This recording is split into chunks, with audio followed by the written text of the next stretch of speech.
Bonjour à tous, bienvenue dans Legal Club Sandwich, votre rendez-vous pour découvrir du contenu juridique de qualité et à la cool dans un esprit léger. On s'appelle Legal Club Sandwich puisqu'on vous donne rendez-vous 2 fois par mois, le jeudi à midi, pour discuter de tout un tas de sujets juridiques, mais pas trop.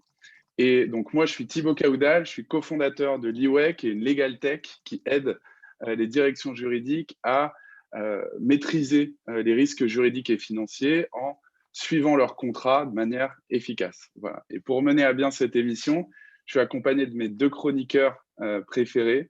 Audrey, Pierre, comment ça va aujourd'hui? Bonjour Thibaut, bonjour à tous.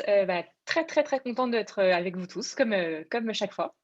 Et pareil pour moi, en plus un grand soleil sur toute la France, que demander mieux? Nous allons essayer d'illuminer encore plus votre journée. C'est parfait. Merci Audrey, merci Pierre. Est-ce que vous voulez vous présenter pour les auditeurs qui ne vous connaissent pas encore? Oui, avec plaisir, je vais commencer. Alors, je suis spécialiste du recrutement juridique et fiscal. Je travaille chez Fed Legal et je suis manager. J'ai une super équipe qui travaille avec moi et j'ai plein d'activités annexes liées à ce beau métier de chasseur de tête, du coup, comme gérer le blog Fed Legal, comme faire des interviews, des portraits de directeurs juridiques et fiscaux. Et un de ces projets aussi, c'est de co-animer avec beaucoup d'enthousiasme le Fleet Network avec Pierre Landy ici présent. Et le Fleet Network, c'est le réseau des juristes de la tech et des startups. Fleet, c'est pour French Lawyers in Tech. Et si vous n'êtes pas encore avec nous et que vous êtes dans la cible, contactez-nous. Voilà. Merci Audrey. Pour ma part, Pierre Landy, je suis avocat au barreau de Paris. Je suis le cofondateur donc, du Fleet Network, mais aussi de l'Alliance ENCO. L'Alliance ENCO, c'est en gros des ex de Yahoo, qui sont tous avocats dans les pays européens, France, Allemagne, UK, Italie, Espagne, où on essaye d'agir en tant qu'avocat comme des juristes externalisés de manière très pragmatique. Mais surtout pour ma part, depuis maintenant 2 ans, je suis executive mentor, c'est-à-dire une sorte de coach pour les directions juridiques, les cabinets d'avocats, les directeurs juridiques, les équipes juridiques que j'accompagne pour voilà, qu'elles soient encore plus exceptionnelles que ce qu'elles sont déjà. Voilà pour moi. Et donc, émission 23 aujourd'hui. Donc, on a la chance d'accueillir Besma Boumaza, qui est directrice juridique et compliance, ainsi que secrétaire du conseil d'administration du groupe Accor, qui va nous parler du coup de la crise qu'elle a traversée depuis plus d'1 an maintenant, et avec son équipe, tout ce qu'elle a dû mettre en place. Besma, déjà pour commencer, comment ça va? Fatiguée, mais ça va. Fatigué, bon, on va te redonner la pêche aujourd'hui et on va parler de tout un tas de sujets importants. Est-ce que peut-être pour donner un peu de contexte, tu veux bien te présenter pour les auditeurs qui ne te connaissent pas encore? Absolument. Donc, je suis la directrice juridique du groupe Accor. Le groupe Accor, c'est un groupe, un des 5 plus gros groupes hôteliers mondiaux, leader dans l'hôtellerie de l'économique au luxe. Ça fait 9 ans que je suis chez Accor. Je suis entrée comme juriste corporate et voilà. Et depuis 2 ans, je suis la directrice juridique. Eh bien, merci pour cette présentation. Pour rentrer dans le vif du sujet tout de suite, est-ce qu'on peut revenir, bon, je sais que c'était il y a un peu plus d'1 an et que ce n'est pas forcément des souvenirs hyper heureux, mais c'est le thème de l'émission. Est-ce que tu peux revenir un peu sur justement les premiers mois? On sait que forcément Accor a été confronté voilà, à cette crise. Est-ce que tu peux nous expliquer comment ça s'est passé déjà à l'origine et comment toi, tu as dû t'adapter? Oui, effectivement, l'hôtellerie, comme tout le monde peut l'imaginer, a été impactée de plein fouet et du jour au lendemain, enfin comme nous tous d'ailleurs, mais ça s'est déclenché à peu près au moment du confinement. On avait vu que ça pouvait arriver puisqu'on a des hôtels, on a beaucoup d'hôtels en Chine, donc on gérait déjà ça pour l'Asie, mais d'un coup, c'est le monde entier qui se ferme et tous les hôtels dans le monde qui se ferment. Donc, comment on a géré ça? Passer les quelques jours de sidération, d'organisation, puisque au même moment, on a mis tout le monde en télétravail. On a dû rapidement se mettre au travail vraiment, puisqu'il a fallu gérer à la fois les clients qui devaient annuler leur venue dans nos hôtels, les propriétaires des hôtels à qui on a dit il faut fermer l'hôtel, et puis nos fournisseurs à qui on a dit il ne faut plus fournir. Pour ce qui est de l'équipe juridique, assez rapidement, il a fallu gérer ce flux de travail. Et ce qui a été très important, ça a été de travailler ensemble. On se parlait très souvent. La direction juridique de l'Accor, c'est une centaine de juristes dans le monde entier, avec une organisation assez régionalisée, mais d'un coup, voilà, toutes les semaines, on se réunissait pour gérer ça et pour s'entraider, pour savoir comment fermer l'hôtel, comment répondre à telle ou telle préoccupation, comment gérer les plaintes, la politique d'annulation au niveau du groupe. Donc, il y avait cet aspect tout de suite de réponse juridique et de s'organiser pour la donner. Et puis aussi, quand même, gérer le télétravail, chacun chez soi, et la santé. Si on se remet dans le contexte, on a toujours cette préoccupation de santé. Et donc, ce qui a été décisif pour moi et ce qui nous a permis, je crois, de tenir ces premiers mois, ça a été vraiment de se réunir, de se parler, alors virtuellement comme tout le monde, mais de se parler une fois par semaine sur des formats courts, 30 minutes juste pour prendre des nouvelles, pour garder le contact, s'assurer que tout le monde va bien, que personne ne perd pied, et puis plus régulièrement sur des formats plus longs pour se coordonner la réponse juridique.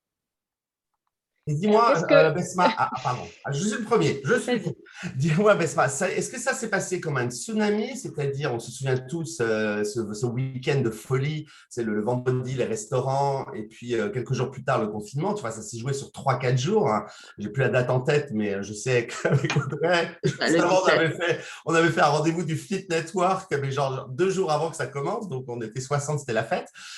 Mais est-ce que c'est un truc où tout soudainement tu réalises que vous allez rentrer, ça va devenir un tsunami, ou est-ce que ça a été monté, où la vague est arrivée d'un coup? Non, la vague est arrivée d'un coup. En réalité, on a vu la vague arriver un petit peu via la Chine et l'Asie, mais en réalité, tout s'est accéléré en une semaine. En fait, en une semaine, ça s'est accéléré et les 2 semaines suivantes, on fermait tout.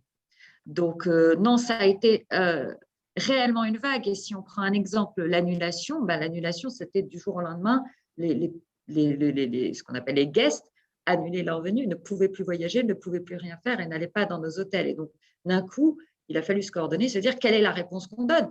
Enfin, tout le monde connaît la problématique. On rembourse pas. Ce sont des sujets bêtes, mais c'est ça qu'on doit gérer. Donc non, c'est venu d'un coup. Et au niveau de ton équipe, justement, Besma, qu'est-ce que tu as tout de suite mis en place justement pour encore mieux communiquer et faire face justement à ces travails imposés du coup? Je n'ai pas incroyablement innové. Tout de suite, on a mis en place, alors au début, un call d'1 heure par semaine, plus un appel, un call. En fait, il y avait différents niveaux de call, mais avec l'équipe de Paris, j'allais dire, on est 25 à 27 juristes, de se parler une fois par semaine en plus, juste pour se dire comment ça allait et pour parler de tout et de rien. Ce n'était pas des calls où on allait partager sur un sujet, c'était simplement prendre ses nouvelles, savoir qui était où, parce que c'est aussi réparti dans toute la France. Donc ça a été la première chose. Et ce que je disais, on l'a réduit ensuite parce que notre charge de travail, évidemment, a explosé. Et donc, 1 heure, ça n'était plus faisable. Donc, on l'a fait une demi-heure tous les vendredis et on l'a encore aujourd'hui. D'accord. Et donc, tu continues à toujours, c'est une des questions qu'on allait te poser justement, mais toujours ce lien-là, du coup, c'est quelque chose que tu as gardé déjà depuis le début alors, et oui, que tu vas garder par la suite, oui. Je vais garder par la suite tant qu'on ne peut pas tous se voir d'une manière régulière au bureau. Et ce qui est important, c'est vraiment aussi l'aspect international avec tous les juristes dans le monde entier. On se parlait jusqu'ici, alors pas tous les juristes, mais avec les directeurs juridiques des différentes régions, on se parlait une fois par mois. On est passé à une fois par semaine. Parce que là, pour le coup, pour échanger vraiment sur des sujets juridiques. Ça a beaucoup renforcé nos liens. C'est un point qui est intéressant, c'est-à-dire qu'il y a des choses que tu as mis en place justement pendant cette période et que tu as gardées par la suite, donc qui ont bien fonctionné, Oui, alors même si on n'en est pas d'abord, encore tout à fait sorti. exactement. Pour nous, on n'en est pas sorti. On n'en est pas sorti. On a, on a quasiment tout gardé. Alors, l'école une fois par semaine avec voilà, les régions, comme on dit chez nous, ça maintenant, c'est plus qu'une fois tous les 15 jours. Donc, on a quand même un peu allégé le rythme parce qu'on en avait un peu tous marre d'être sur Zoom ou sur Teams. Mais oui, on a gardé. Oui, et ça perdurera parce que ça a vraiment créé des liens.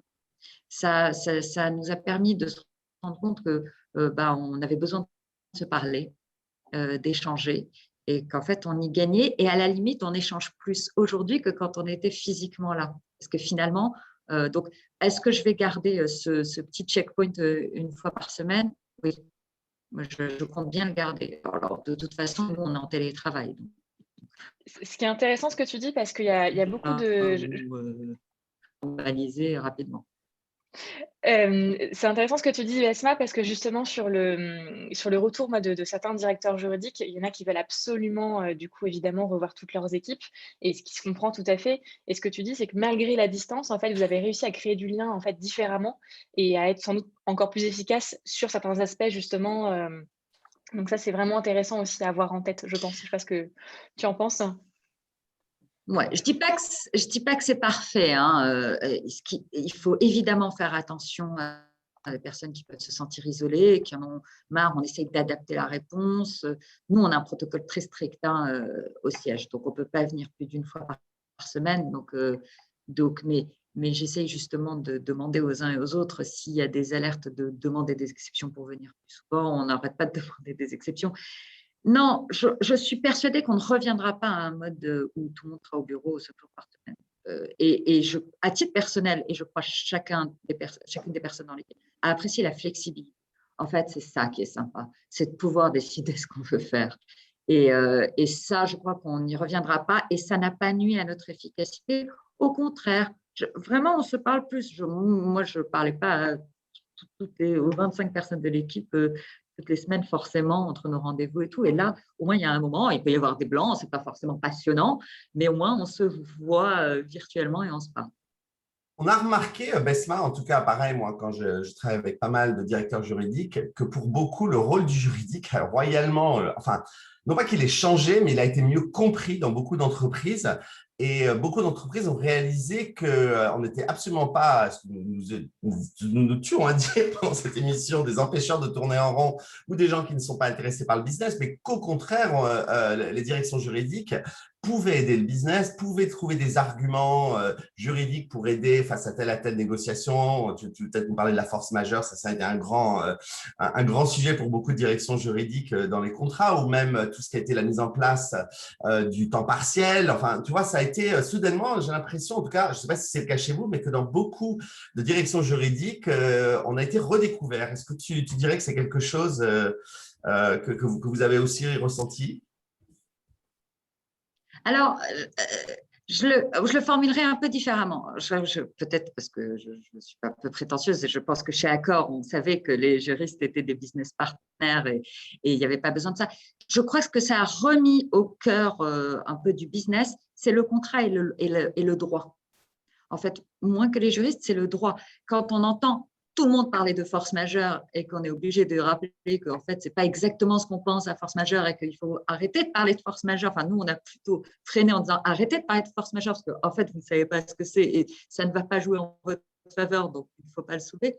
Mais ça, ce qui a été, je trouve, très intéressant, c'est qu'on a parlé de notions juridiques, on a remis le contrat, on s'est remis à aller chercher ce qu'il y avait dans le contrat, ce que disait la loi. Et donc, c'est moins les juristes que notre matière qui a été mise à l'honneur, je trouve.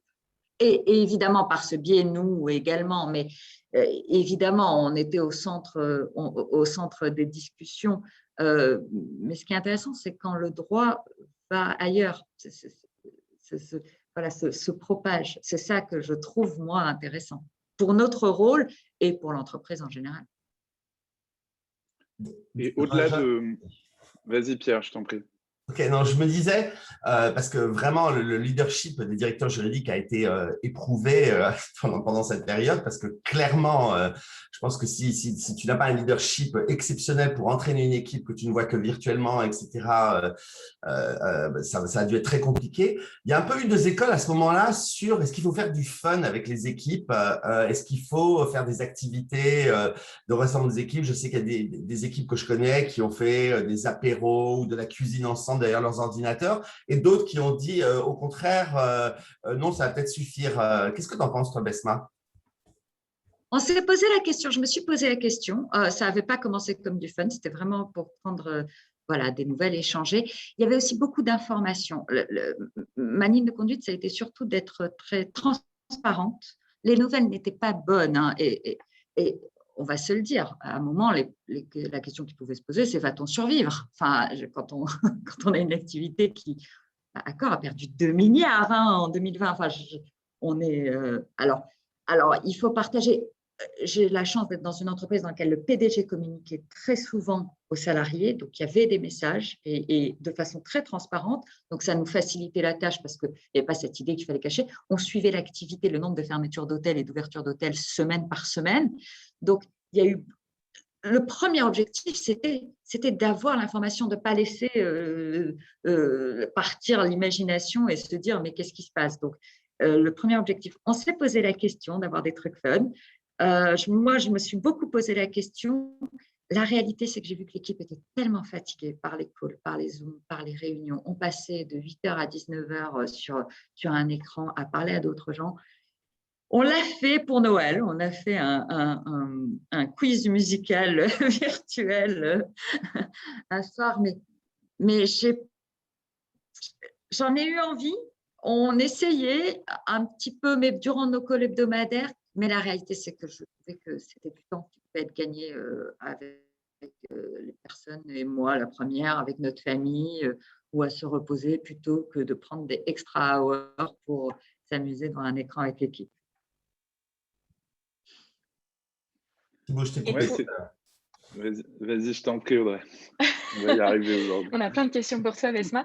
Et toi, justement, ça correspond aussi à ce que disait Pierre, pour rebondir. En tant que manager et leader, qu'est-ce que ça a changé pour toi en tant que directrice juridique et que manager de l'équipe? Est-ce qu'il y a des choses que tu appréhendes un peu différemment maintenant, après cette année passée?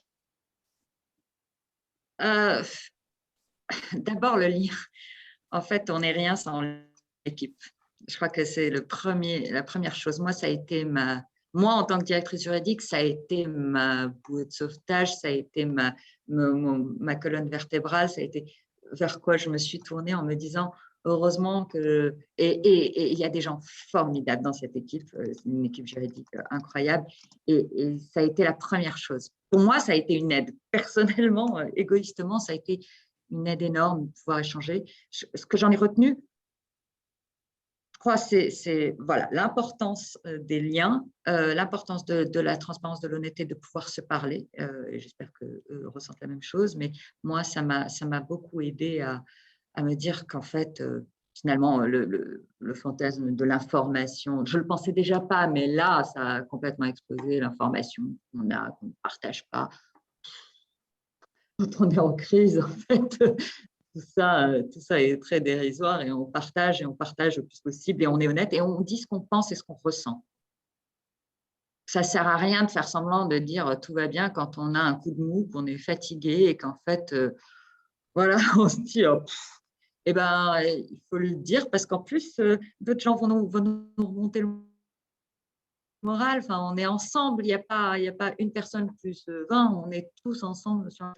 Et puis, il ne faut pas oublier qu'au premier confinement, quand même, enfin, moi, je n'ai pas d'enfant, je n'ai qu'un Golden Retriever, mais déjà, c'était compliqué à gérer. Mais en fait, les collaborateurs avaient des enfants, tout le monde était à la maison, soudainement, tout le monde se retrouvait sur la table de la cuisine. Enfin, c'est vrai que ces 2 premiers mois, heureusement qu'on a une propension à oublier rapidement, mais ça vraiment, je pense à tous les directeurs juridiques, ça a vraiment dû compliquer votre tâche d'arriver à tout gérer. Et d'ailleurs, on a eu une question, Nelly a fait un commentaire que je trouve intéressant. Elle a dit, pendant cette période, ça a été l'occasion d'accélérer la digitalisation de la direction juridique, ce qui, du coup, peut-être aurait pu prendre plus de temps. Et du coup, voilà, c'est quelque chose qui a été accéléré. Est-ce que tu dirais que vous aussi, c'est quelque chose, tu as vu tant de la part des collaborateurs que la direction de la société en général, que ça a changé quelque chose, ou peut-être des nouveaux outils, des nouvelles façons de travailler digitales, ou pas plus que ça finalement, parce que vous étiez déjà très avancé en digitalisation de la direction juridique? On n'était pas très avancé. On venait de lancer quelques mois avant la digitalisation de nos contrats. Donc, ce que ça a permis de faire, bon, ça a mis du retard dans le projet parce qu'évidemment, il y avait d'autres priorités pendant quelques mois. Mais à contrario, ce que ça a fait, c'est que ça a montré l'utilité aux autres. C'est-à-dire que moi, j'en étais persuadée, je pense que un certain nombre de juristes en étaient persuadés, certains autres aussi, mais là, d'un coup, ça s'est imposé. Je vais donner un exemple. On doit regarder tous nos contrats, nos plus de 5000 contrats pour nos hôtels pour savoir s'il y a une clause de force majeure ou pas. Bon, d'un coup, c'est une énorme pub pour la digitalisation des contrats. Enfin, là, il y a besoin de rien ajouter parce que là, on dit, ah oui, mais si on avait l'outil, on vous donnerait cette information sans aller chercher l'information de façon manuelle et ça va nous prendre quelques jours. Voilà, donc oui, c'est vrai, ça a accéléré. Nous, ça a donné du poids, de l'intérêt, c'est devenu une priorité stratégique pour le groupe que d'avoir cet outil de gestion de contrat. C'était avant une décision stratégique, une priorité stratégique pour la direction juridique. Maintenant, dans le cadre de notre réorganisation, parce qu'on a tout un programme de réorganisation et de transformation, une des priorités, c'est ça. Donc, ça l'a soit accéléré, soit ça lui a donné vraiment… On a des questions qu'on va poser tout à l'heure. Hein. Oui, tout à fait, on reviendra. Si vous avez des questions, n'hésitez pas à les poser à Besma. On posera tout ça après les chroniques d'Audrey et Pierre. Et tu parlais du coup de ce que tu as mis en place au sein de la direction juridique, Besma. Est-ce que tu as aussi mis en place des choses justement avec les équipes opérationnelles? Est-ce que ça a changé un peu votre manière de travailler ensemble? Alors, est-ce que ça a changé? Oui, parce que ça a changé parce qu'avant, j'allais dire, on était plus sur l'accompagnement long. Là, ce qui s'est passé, c'est qu'il y avait besoin de réactivité immédiate. On était au téléphone où il fallait prendre des décisions. Donc, ça a peut-être montré… Est-ce que ça a montré l'agilité et la flexibilité et la capacité de répondre des juristes? Est-ce que ça a changé profondément? Non, en visibilité probablement, en visibilité sur l'étendue des sujets et la capacité à nous interroger sur beaucoup de choses auxquelles on n'aurait pas pensé. Est-ce que ça a profondément changé notre façon de travailler? Je ne le vois pas encore. C'est trop difficile de faire des leçons pour l'avenir. On est encore en grande partie quand même dans la crise. Il y a Nelly qui souligne justement que travailler en mode plus agile aussi, ça a été sur tous les projets, avec des timelines plus courtes, ce n'est plus l'avatar des devs opérateurs du coup, donc ça corrobore ce que tu dis justement. C'est ça. Et comment justement tu gères une masse de sujets comme ça qui te tombent sur le nez du jour au lendemain? Parce que j'imagine que du coup, il y a déjà, c'est des nouveaux sujets. En plus, il y en a beaucoup en même temps. Comment toi, tu as géré ça? D'abord, je ne vais pas gérer toute seule. Hein. On est plusieurs. On a géré ça ensemble. On s'est réparti les sujets. On a appelé des avocats quand il y avait besoin. On a essayé aussi c'est toujours la même chose. On priorise, je n'ai jamais su comment on le disait en français, mais on fait des priorités, on répond à l'urgence. Et en réalité, je dis ça, mais si je me remets dans le contexte, il n'y a plus de priorité, il n'y a que d'urgence. Mais on répond, on cherche la réponse, on se parle. D'où l'intérêt de se parler. On se consulte, on se parle entre nous, on se réunit, on se dit, voilà, arrive la politique je vais prendre encore cet exemple, mais la politique d'annulation, elle doit être globale, elle doit être mondiale, Booking ne fait pas la même. Voilà, il y a des réglementations différentes, on fait des choix. c'est aussi une autre, peut-être que ce qui est intéressant, c'est peut-être probablement pour les juristes plus juniors que nous, c'est aussi la capacité à analyser le risque de façon très rapide. Quel risque on prend? Quand on a des réglementations qui vont dire différemment, à un moment, on va se dire, en fait, on gérera la réglementation plus tard. Là, on va répondre à la question. Ça, j'ai trouvé ça passionnant. On sait le faire quand on a un peu d'expérience, mais je pense que ça s'est généralisé où il faut immédiatement évaluer le risque et prendre une décision. Et ça, peut-être que ça l'a montré au business. C'est peut-être ça aussi une des leçons. Et dis-moi, Besma, en termes de communication, tu parlais des gens entre l'équipe, les avocats, etc. Nous, ce qu'on a pu voir avec Audrey lorsque on animait le Fleet Network, donc tous ces juristes de la tech, des startups, qui avaient une chaîne Slack, qui n'arrêtaient pas d'échanger sur les problématiques communes qu'ils avaient les uns et les autres. Est-ce que tu as vu aussi nous, on l'a vu vraiment sur cet échange entre les directeurs juridiques de la tech, on a vu ça vraiment, on était aux premières loges avec Audrey pour le voir, à quel point tout le monde s'aidait. Est-ce que tu dirais que dans d'autres organisations, je ne sais pas, la FGE, le Cercle Montesquieu, ou tout simplement tes camarades du CAC 40, est-ce qu'il y a eu comme ça aussi des échanges entre directeurs juridiques en disant OK, comment vous faites, vous, qu'est-ce que vous avez décidé un petit peu? Est-ce qu'il y a eu cette fraternité des directeurs juridiques? Oui, oui. Oui, il y a eu la FEP, il y a eu un peu la FGE et il y a eu le réseau. Et il y a le réseau, on se connaît. Moi, je sais que sur le sujet corporate, il y a une mailing list. On s'est échangé, on s'est appelé. Voilà, enfin, bien sûr. Et heureusement, parce qu'en fait, c'est comme ça qu'on a des idées. C'est comme ça qu'on pense à des choses auxquelles on n'aurait pas pensé parce qu'on a mis en place. On s'est appelé, bien sûr, c'est essentiel. Et par les avocats aussi, parce que les avocats peuvent savoir ce qui s'est passé ailleurs, nous mettre en contact. On était tous ensemble sur un bateau. Et tu relèves, on en avait parlé dans un précédent Club Sandwich, de l'importance de construire dès le début de sa carrière un network, un réseau de gens qu'on connaît et qu'on suit comme ça. Et c'est très important quand on est DJ ou juriste d'avoir son petit réseau parce que voilà, il faut pouvoir l'appeler dans ces cas d'urgence. En cas d'urgence, sonner l'alarme, c'était un peu ça, quoi. Donc, on s'appelait même quand on ne se connaissait pas. Moi, j'ai pu appeler quand je savais qu'il y avait des groupes qui vivaient la même chose. Je pouvais les appeler, on ne se connaissait pas, mais vous connaissez. En se disant, est-ce qu'on peut se parler? Parce qu'à mon avis, tu as le même problème que moi. Voilà, c'est comme ça. Donc, du coup, ça a en plus des nouvelles connaissances. Et oh magie, tu vas bientôt pouvoir les retrouver au restaurant. C'est des gîtes que tu ne connais pas, en terrasse. Ça va être super. Thibaut? Absolument. Merci Besma, c'était hyper intéressant de revenir sur tout ça. C'est vrai qu'on a plutôt envie de regarder vers les mois qui arrivent que cette période, mais c'était super de ta part de revenir sur ça, ce que tu as traversé avec ton équipe, on a bien compris. Et donc maintenant, on va passer aux chroniques de nos chroniqueurs favoris. Et toutes vos questions, là, on les a notées, on va les poser après les chroniques. Donc, stay tuned. Alors, et donc, c'est à moi, bien évidemment. Je lance le jingle d'Audrey. Pour ceux qui ne connaissent pas Legal Club Sandwich, il y a toujours de jingle. Voici celui d'Audrey. Get the fever.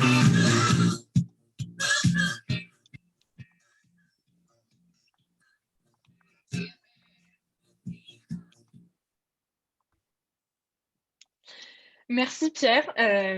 Et donc aujourd'hui, moi, je vais vous parler des trous dans le CV, qui est un gros sujet pour le coup, qui peuvent concerner beaucoup d'entre vous, d'entre nous, beaucoup de juristes. Voilà, en fait, c'est quoi un trou dans un CV? C'est une période en fait d'interruption d'activité professionnelle dans votre carrière. C'est peut-être dû en fait quelque chose de votre fait, un congé parental, un choix, du coup, un congé sabbatique, un projet personnel, une reprise d'études, un projet professionnel, notamment de création d'entreprise. Je ne vais pas faire toute la liste, mais il peut se passer plein de choses. Et ça peut être aussi dû à des choses que vous n'avez pas à maîtriser, comme un licenciement, un burn-out, un congé maladie et tout un tas d'autres choses pas très sympas non plus. Donc ça arrive. Qu'est-ce qu'on fait dans ce cas-là quand on a un trou dans le CV, un trou dans la carrière? Ça peut arriver. Déjà, on l'assume en entretien. C'est vraiment un conseil très, très important. On en parle, on ne le cache pas, on doit en parler de manière factuelle, on explique sans se justifier parce que c'est clairement pas l'endroit. Et ça se dit et ça s'entend très facilement. Moi, ça fait 12 ans que je fais ce métier. Il y a plein de gens qui me parlent de ce qui s'est passé dans leur vie, voilà, mais brièvement. Donc, ça s'entend tout à fait. Voilà, j'ai choisi de prendre une année pour m'occuper de mes enfants. enfants. J'ai décidé de partir faire le tour du monde. Je rêvais toujours aussi de monter ma structure. Alors, je l'ai fait. Ça s'entend, donc assumez vos choix ou ce qui s'est passé aussi dans votre vie professionnelle et restez honnête aussi. Ça, c'est très important parce qu'un trou dans un CV, oui, ça existe. Ça s'appelle la vie, en fait, tout simplement. Des choix qu'on a faits, des événements qu'on a au contraire pas choisis. Donc, dites-le avec honnêteté, c'est vraiment la clé. Exemple aussi sur les dates, par exemple. Soyez honnête. Là, je vous donne des choses très précises que je vois très souvent pour le coup. C'est-à-dire juste, par exemple, 2019 avec une expérience en face. Sauf que ça ne veut absolument rien dire. Vous avez pu y rester 2 semaines ou 1 an. C'est quand même pas tout à fait la même chose. Donc, mettez entre parenthèses la durée d'une expérience, par exemple. Voilà, soyez toujours honnête par rapport à ce que vous dites sur un CV et en entretien. Quand vous en parlez, soyez synthétique. Attention, pas de longues tirades. Tout ce que je vous dis, en fait, c'est du vécu, hein, donc je compte sur vous pour mettre en place tous ces conseils. Et soyez factuel aussi. Évitez de trop vous justifier, d'avoir trop d'émotions. Si vous avez été licencié, si ce n'est pas trop le moment d'être en colère sur votre là-dessus, ça a déjà arrivé aussi, donc ce n'est pas le moment. Donc soyez factuel, synthétique. Sinon, ce n'est pas très bien perçu en entretien. Restez autant que possible positif.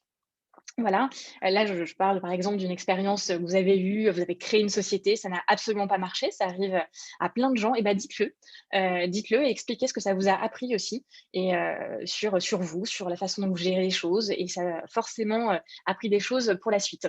Et je me souviens de plusieurs candidats qui l'ont fait et je l'ai très, très bien compris, donc sans souci là-dessus.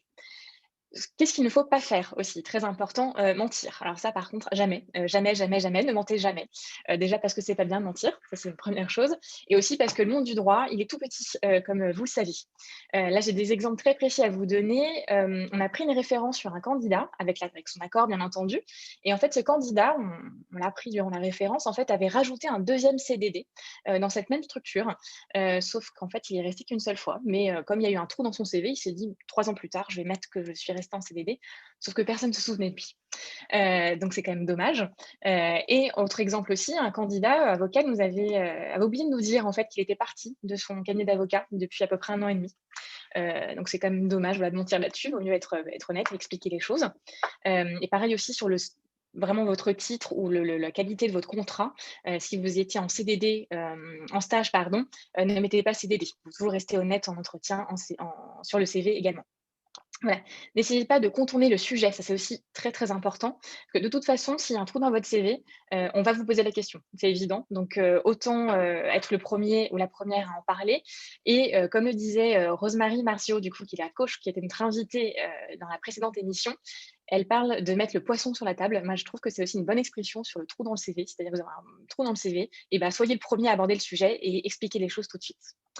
Enfin, ce qu'il ne faut pas faire aussi, c'est se justifier. Voilà, c'est clairement pas l'endroit et on n'est pas là pour juger de vos choix ou de ce qui s'est passé. On est juste là pour comprendre en fait l'évolution de votre carrière et votre parcours. Voilà. Donc ça, c'est vraiment important et surtout éviter d'être trop dans l'émotion. Moi, j'ai déjà eu des personnes qui ont pleuré en entretien.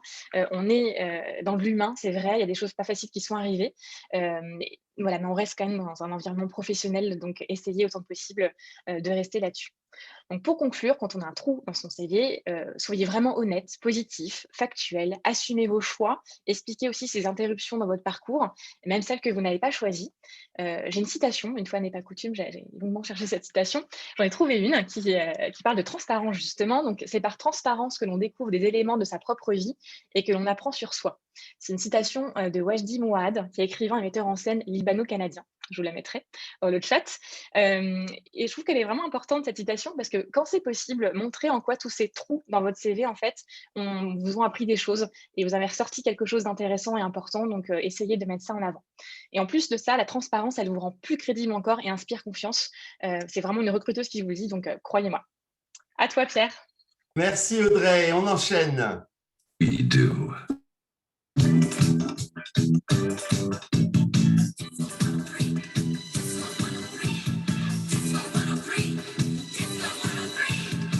Alors écoutez, moi, il y a quelque chose qui revient régulièrement avec les directeurs juridiques que j'accompagne ou les directions juridiques avec qui on fait des off-sites, etc. C'est la question des KPIs, les Key Performance Indicators. Et quelle est leur utilité et comment en faire? C'est vrai que la première réaction d'un juriste quand on lui demande d'avoir des KPIs comme le commercial ou le BizDev, c'est enfin, pourquoi, qu'est-ce que je vais te dire, etc. Alors, je vais essayer de vous en parler un petit peu. C'est vrai qu'on attend les directeurs juridiques de plus en plus sur ce sujet. Il y a de nouvelles exigences et vous savez qu'on veut que ce soit des business partners, même j'appelle ça moi des trusted advisors, des conseillers de confiance auprès de leurs CEOs et faire partie du comité de direction de l'entreprise parce que, évidemment, vous le savez, c'est mon dada, un directeur juridique doit faire partie du comité de direction de l'entreprise et ne doit pas reporter au CFO, virgule, ça je le dis à chaque fois que je peux. Donc, quand on fait partie du comité de direction de l'entreprise, eh bien, on attend d'eux qu'ils soient aussi en mesure de contribuer à la croissance de l'entreprise et donc quelque part un petit peu de faire comprendre leur valeur ajoutée. Alors, comment est-ce qu'on démontre sa plus-value quand on est un directeur juridique, quand on a une équipe juridique? Eh bien voilà, je vais essayer de vous donner quelques pistes sur ces fameux KPIs à mettre en œuvre. Alors d'abord, qu'est-ce que c'est qu'un Key Performance Indicator? C'est vraiment démontrer sa valeur ajoutée au business. Alors, il n'y a pas d'indicateur magique qui s'applique à toutes les directions juridiques. Tout dépend du secteur, de la taille de l'entreprise, du profil de la direction juridique, de ce qu'elle externalise, de ce qu'elle internalise. Donc, pour moi, la mesure de la performance de la direction juridique doit toujours avoir un seul objectif, c'est de réfléchir à la démonstration qu'on veut apporter au business, c'est-à-dire qu'on part de ce qu'on veut démontrer, la cible de ce qu'on veut démontrer, et on travaille à l'envers. Donc, par exemple, pour être un peu plus clair, ça peut être un KPI tout simplement pour le directeur juridique qui a besoin de comprendre de chiffres très concrets pour piloter sa direction juridique. Ça peut être pour votre équipe qui va avoir besoin de ces indicateurs pour montrer une certaine visibilité de l'équipe en elle-même. Ça peut être des chiffres pour le DG qui va avoir besoin de justifier de l'activité du département, peut-être à ses actionnaires ou à d'autres, ou pour simplement vous-même avoir des solides arguments pour demander un plus gros budget ou des headcounts, des personnes supplémentaires dans l'équipe. Les DAF adorent ça parce qu'ils sont friands de chiffres. Et puis, parfois, le business ne comprend pas vraiment votre mission ou certains au comité de direction ne la comprennent pas. Alors là, on les aide à comprendre. Alors, une fois déterminé votre besoin, pourquoi vous allez avoir des KPIs, il y en a des tas à mettre en œuvre. Je vais vous en donner quelques-uns. Alors, par exemple, le premier, assez classique, c'est l'évolution de la dépense. Ça vous aide à piloter vos coûts. Et les directions juridiques, elles aussi, ne sont pas exemptes de contrôler leur budget. Et souvent, d'ailleurs, ce budget est donné au directeur juridique sans beaucoup de contrôle, souvent de la DAF, parce qu'il y a beaucoup de sujets confidentiels. Et donc, le directeur juridique doit gérer lui-même son budget. Alors, il est concerné par l'aspect budgétaire, le directeur juridique. Alors, ça peut être intéressant de cartographier les centres de coûts les plus onéreux pour trouver des axes d'optimisation. Ça peut donner aussi une indication sur beaucoup de coûts externes. Peut-être qu'il serait temps d'internaliser ce sujet que l'on externalise constamment. Et grâce à ce KPI, la direction juridique peut aussi peut-être obtenir pour lui des informations, des classements de ses propres cabinets d'avocats pour voir combien ils coûtent versus leur productivité. Alors, vous allez me dire, oh là là, il faut remplir des spreadsheets dans tous les sens, etc. Non, il y a des legal tech qui sont formidables pour ça. Je vais faire mon petit coup de pub à une que j'adore, qui est utilisée dans la Silicon Valley par quasiment tout le monde. Et quand je dis tout le monde, c'est les Uber, les Pinterest, etc. Ça s'appelle simplelegal.com. Je vous invite, si vous êtes directeur juridique, à aller y faire un tour. Ça vous donne, c'est un outil du côté de l'avocat qui voit où en sont ses factures, où est-ce qu'elles sont payées, etc. Et pour le directeur juridique, c'est absolument extraordinaire. D'un clic, on sait combien on a dépensé en propriété intellectuelle, combien on a dépensé en contrat, quel est le collaborateur qui dépense le plus en frais d'avocat. Au niveau du directeur juridique, et ça fait des pie charts, des trucs dans tous les sens, on fout ça dans des présentations PowerPoint, tout le monde est content et ça se fait hyper facilement. Donc ça, c'est une legal tech que je vous recommande. Après, il peut y avoir un autre KPI, c'est le temps moyen de traitement d'un dossier. Un KPI pour gagner en efficacité. Donc, par exemple, c'est le temps moyen de traitement d'un dossier. Alors, bon, évidemment, quand on prend celui-là, il faut prendre en compte la nature et la complexité des dossiers traités. Mais voilà, ça peut être intéressant de cartographier vos interventions et le temps que vous passez, notamment si vous passez beaucoup de temps avec un département tout le temps et que ça revient, il y a peut-être un problème. Et puis, vous pouvez aussi comme ça distinguer hyper rapidement les sujets à super faible valeur ajoutée, type la revue des NDAs ou les contrats d'échange marchandises, une espèce de cauchemar de tout juriste. Voilà, ça peut être intéressant de voir comme ça où est-ce qu'on peut peut-être optimiser les choses. Un autre KPI, c'est donc le nombre de dossiers traités pour refléter votre productivité. Est-ce que c'est le nombre de dossiers traités avec les mêmes paramètres est en constante augmentation?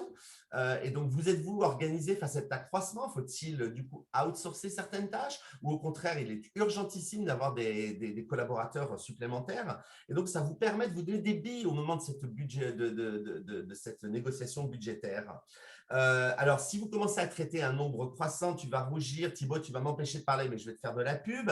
Pensez au legal tech, là encore. Il y en a de très nombreux sur le marché pour notamment organiser les contrats, les classer. Et évidemment, il y a celle de notre ami Thibaut, getleeway.com.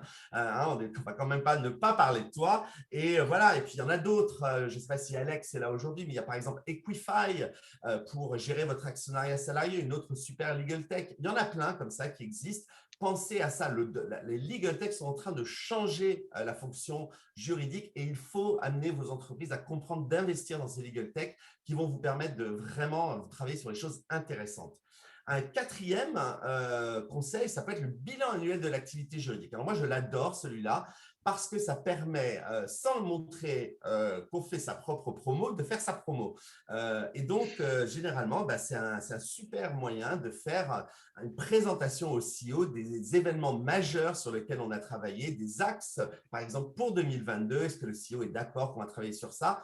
On est à peu près sûr qu'il sera d'accord, mais l'intérêt, c'est qu'on nous permet, sous couvert de montrer le bilan annuel de l'activité, de montrer tout ce que fait la direction juridique. Donc ça, c'est un conseil que je donne souvent aux DJ et équipes juridiques que j'accompagne. Et voilà, ça tient au courant de votre direction générale. Bon, vous avez compris, il y en a beaucoup des KPI. C'est pour ça que j'ai écrit un article dessus que je vous donne gracieusement en téléchargement sur le lien WeTransfer qui s'affiche dans un instant. Vous pouvez le récupérer, mais vous verrez, il y a plein de KPI. Il y a les départements ayant le plus souvent recours à la direction juridique, les contentieux transigés, gagnés, perdus, le nombre de créances recouvrées. Tout ça, c'est formidable pour montrer le point de vue du juridique. La ventilation du budget alloué à la direction juridique, le budget de la direction juridique comparé au chiffre d'affaires de l'entreprise, le nombre d'heures de formation que la direction juridique a donné en interne, le nombre de négociations contractuelles menées, le turnover des membres de votre équipe, etc., etc.,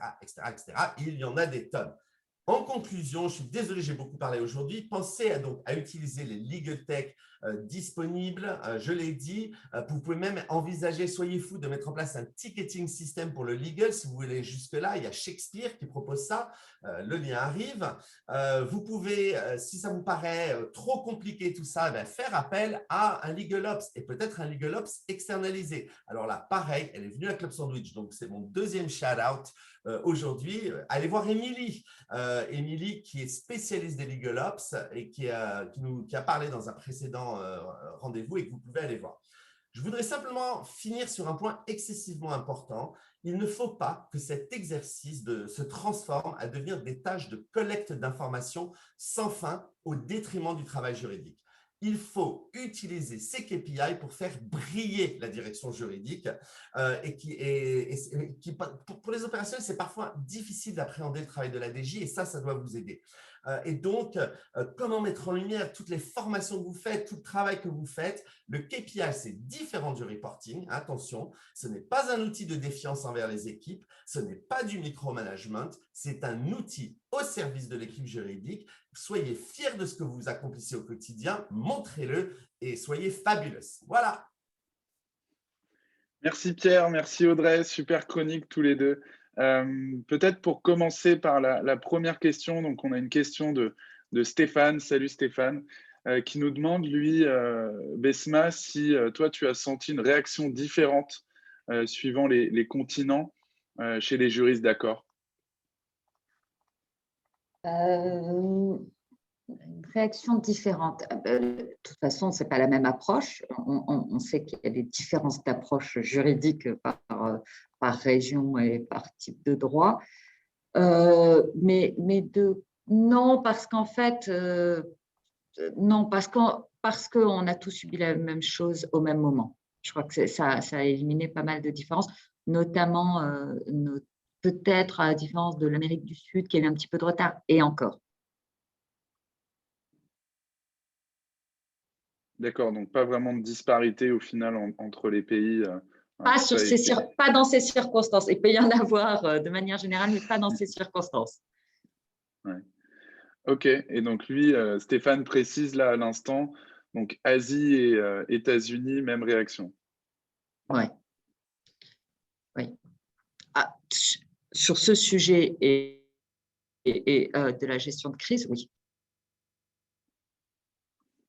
Ok, On a une entendu. question aussi de, pardon Thibaut, on a une question de Stéphanie, du coup, qui a vu elle-même qu'elle a constaté que le confinement a été plutôt bien géré, mais que ça a décuplé les horaires, c'est devenu vraiment non-stop dans sa société. Comment est-ce que toi, tu l'as constaté chez Accor? Est-ce que tu as été plus attentive à ça, justement? Tu en parles un petit peu avec le fait d'encourager à déconnecter aussi, mais est-ce qu'il a mis en place des choses plus particulières sur ce point? Alors, nous, on a peut-être une spécificité, c'est que toutes les équipes étaient au chômage partiel. Donc, pendant des mois, n'ont pu travailler que 50% du temps. Donc, il y avait déjà une limite que je rappelais tout le temps en disant, vous êtes au chômage partiel, donc vous ne travaillez que le temps, ce qui est très, très dur, hein, parce qu'à côté de ça, la charge, elle ne diminuait pas. Mais donc effectivement, j'essayais de rappeler à tout le monde que si on était à 50% du temps, on ne travaillait que 50% du temps et qu'il ne fallait pas le dépasser. Alors, on sait que ça arrive, on le rappelle, on le dit, on explique aux clients en disant, écoute, oui, tu veux ta réponse immédiatement, mais tu sais quelle est la situation, elle est la même chez toi, n'attends pas que les gens travaillent, parce que c'était important aussi de faire respecter ça. On ne fait pas ça juste pour la galerie. Si on estime que les gens doivent être à 50%, c'est qu'on est… Et si ça n'est pas tenable, on passe. Donc voilà comment on l'a géré. En dehors du chômage partiel, on le rappelle, on le dit. Moi, je sais que de manière générale, je trouve que c'est à nous de gérer notre temps. Donc, on a cette discussion avec certaines personnes. Si le mercredi après-midi ou lundi après-midi ou jeudi matin, peu importe, on a besoin de 3 heures ou parce qu'il y a les enfants qui étaient à l'école, qui étaient à la maison. Enfin, chacun devait s'organiser. Et j'espère qu'ils l'ont tous entendu que pour moi, le plus important, c'était que les personnes s'organisent en fonction de leurs propres besoins. Et que, évidemment, l'idée, ce n'est pas de répondre à 11 heures du soir aux mails si on a travaillé toute la journée. Mais voilà, c'est plutôt dans la confiance et dans aussi, ça je le rappelle souvent, hein, qu'on n'est pas là pour travailler, il ne faut pas se tuer à la tâche. Enfin, bon, je ne sais pas comment le dire, mais qu'il faut s'organiser, mais trouver son compte. Tout à fait, ouais. Et il y a une dernière question, peut-être sur, bon, je ne sais pas si c'est toi qui as géré ce sujet, mais tu vas vite nous dire, sur les relations avec les banques. Est-ce qu'elles vous ont bien supporté de manière générale et est-ce qu'il y a eu des disparités entre les banques? Voilà, c'est une question d'Ella. Alors, Accor a la chance d'avoir beaucoup de liquidités et n'a pas fait appel ni à un prêt garanti par l'État, ni à des mesures de soutien de financement bancaire. On a mis en place, on a émis des obligations convertibles, des choses comme ça. Et là, les banques, mais c'est un instrument commercial et on a profité de bonnes conditions, mais on n'a pas eu à faire, nous, directement, aux banques pour le soutien de notre activité. C'est une chance. Absolument. Je crois qu'on a posé toutes les questions. Je n'en vois pas d'autres. Exactement. Merci, Besma, pour ton temps aujourd'hui et ta disponibilité. C'est hyper cool de ta part. C'était super intéressant, je pense, pour tout le monde ici d'aborder ces sujets avec toi et puis de connaître un petit peu ton point de vue. Donc, merci pour ça. J'espère que ça t'a plu. Beaucoup, et j'ai appris plein de choses. Merci beaucoup. Merci Basma. On vous remet juste en dessous le lien pour écouter l'émission en podcast, en replay, si vous voulez nous voir, revoir, réécouter avant de vous endormir ou quand vous faites du sport, on vous met le lien. Comme ça, n'hésitez pas.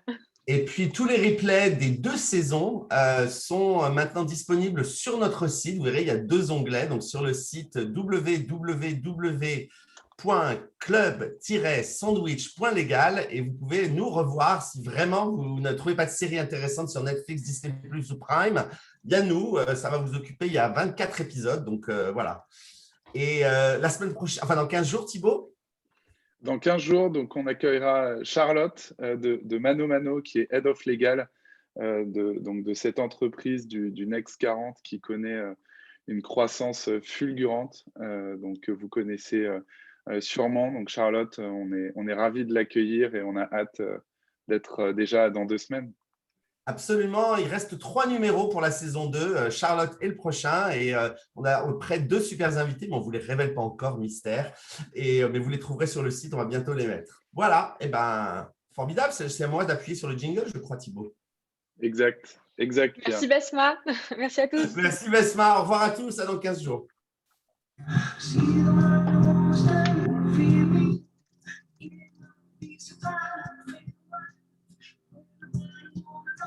How it feels, hear about see what it's like.